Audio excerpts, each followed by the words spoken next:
Parábola do filho pródigo, que se encontra no Evangelho de Lucas, capítulo 15, ele nos conta, a partir do versículo 11, a história de uma família, e esta família que, aos moldes do primeiro século da era cristã, tinha uma dinâmica onde o filho mais velho é o herdeiro, aquele que dá sequência à herança, a todo o cuidado e administração, os recursos daquela família. E nós temos um filho mais novo que, atingindo a sua idade, achando que já estava maduro o suficiente, ele pede a sua parte. Essa parte era um recurso que a família preparava, que era destinado para que, quando atingisse essa maturidade, ele pudesse sair, pudesse seguir a sua vida e ter autonomia. Então, diante dessa história de dois irmãos e um pai, nós observamos que todo o enredo dessa parábola ela vai se desenvolvendo, mostrando a fragilidade dos filhos. Um filho caçula que achou que já tinha maturidade, mas que não soube administrar os recursos que o pai lhe deu, o pai lhe confiou e desperdiçou e tomou as piores decisões ao ponto de chegar ao fundo do poço e ver que não tinha mais para onde ir. Então ele decide voltar para a casa do pai, nem que fosse para servir como um servidor, um trabalhador, um escravo, alguém que pudesse ter ainda algum abrigo naquele lugar. E a gente vê também um outro filho que, ficando na casa, participando de tudo que o pai tinha, ele também não usufruiu, ele também não era feliz. Então eram duas situações de filhos que se frustraram, um porque desperdiçou e o outro porque não usufruiu. E no versículo 31 e 32 nós vemos a resposta do pai, que ele fala assim: então lhe respondeu o pai: meu filho, tu sempre estás comigo, tudo o que é meu é teu. Entretanto, era preciso que nos regozijássemos e nos alegrássemos, porque esse teu irmão estava morto e reviveu, estava perdido e foi achado. A postura desse pai, ele demonstra um amor, uma misericórdia muito grande pelos seus filhos. Ele cuida, ele acolhe aos dois filhos. Aquele que estava perdido porque fugiu, foi para longe da presença do pai, da sua família, tomou as decisões erradas, se frustrou e voltou ali arrependido. E quando ele volta com o seu discurso preparado, as suas desculpas ali já na ponta da língua, o pai sequer quer ouvir tudo aquilo. O pai de imediato abraça, o acolhe, o restaura a sua condição de filho.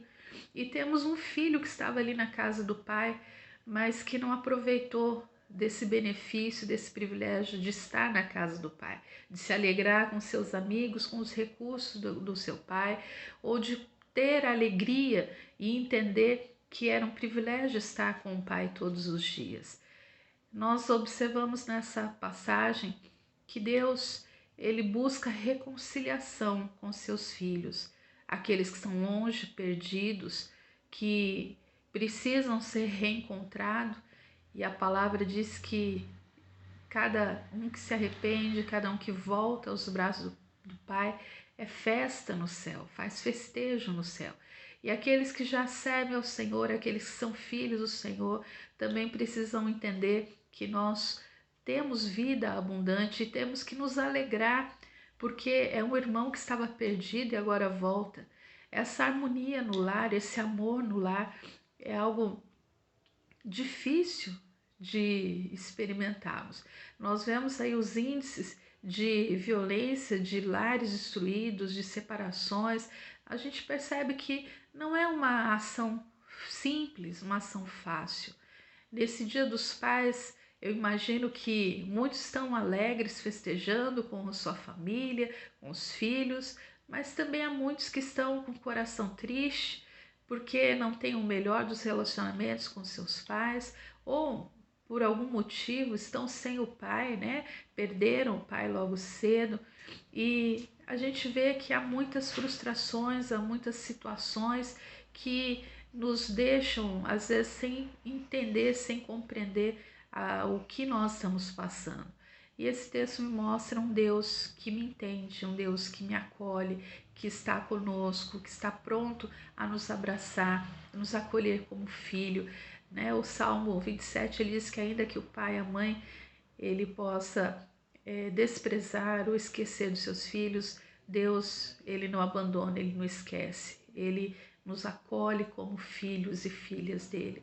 Então esse amor do Pai é algo precioso e nós temos que entender que quando um arrependido se volta ao Senhor, é motivo de festa, é motivo de alegria. E aqueles que estão no caminho do Senhor também precisam aprender a se alegrar, a ter contentamento, porque o nosso Deus é um Deus amoroso, um Deus que está conosco.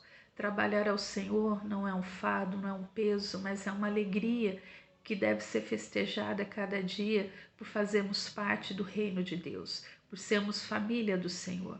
Não há problemas que sejam insolúveis diante de um Deus amoroso, misericordioso, que está buscando aquele que realmente se arrepende. Mas existe um caminho, e o caminho é voltar para os braços do Pai, voltar à casa do Pai, aceitar a Jesus Cristo como Senhor e Salvador de suas vidas e assim se render ao Senhor. Que eu e você possamos nos render ao Senhor a cada dia e que esse Pai misericordioso nos acolha e que esse não seja mais apenas um dia dos pais, mas seja sim uma oportunidade como família do Senhor de crescermos e de sentirmos esse amor e sermos inspirados a amar como o Pai nos ama, assim como o Pai nos amou, que você possa, como um pai, amar aos seus filhos, amar a sua esposa e desse amor ser tão abundante ao ponto de restaurar o equilíbrio dessa casa. Ali houve restauração, tanto com o filho que saiu da casa, como aquele que permaneceu no lar. A casa foi restaurada, porque o amor incondicional de um pai foi capaz de compreender os seus filhos. E se um pai humano, um pai terreno, teve tanto amor e compreensão com seus filhos, imagina quanto o nosso Pai Celestial nos ama e está pronto a nos direcionar, a nos colocar no caminho certo. A palavra diz que o amor do nosso Deus, ele é demonstrado a nós também na forma como ele nos repreende, como ele nos conserta, está também na forma como ele nos dá a oportunidade de sermos chamados seus filhos e filhas, de em Jesus Cristo sermos reconciliados para que através da morte de Cristo os nossos pecados serem cancelados na cruz e assim sermos chamados filhos e filhas do Deus, lavados pelo sangue do Cordeiro e que podemos confiar que assim como Jesus Cristo entregou a sua vida, assim como Jesus Cristo ressuscitou dentre os mortos, venceu a morte, nós também venceremos, porque como filhos do Senhor, herdeiros dessa graça, nós somos chamados a viver uma vida abundante, uma vida onde o nosso Deus misericordioso e amoroso nos ajuda, nos ensina, nos corrige e está conosco todo o tempo e todos os dias. Que Deus assim nos abençoe, que o Senhor nos fortaleça e nos guarde em nome de Jesus. Amém.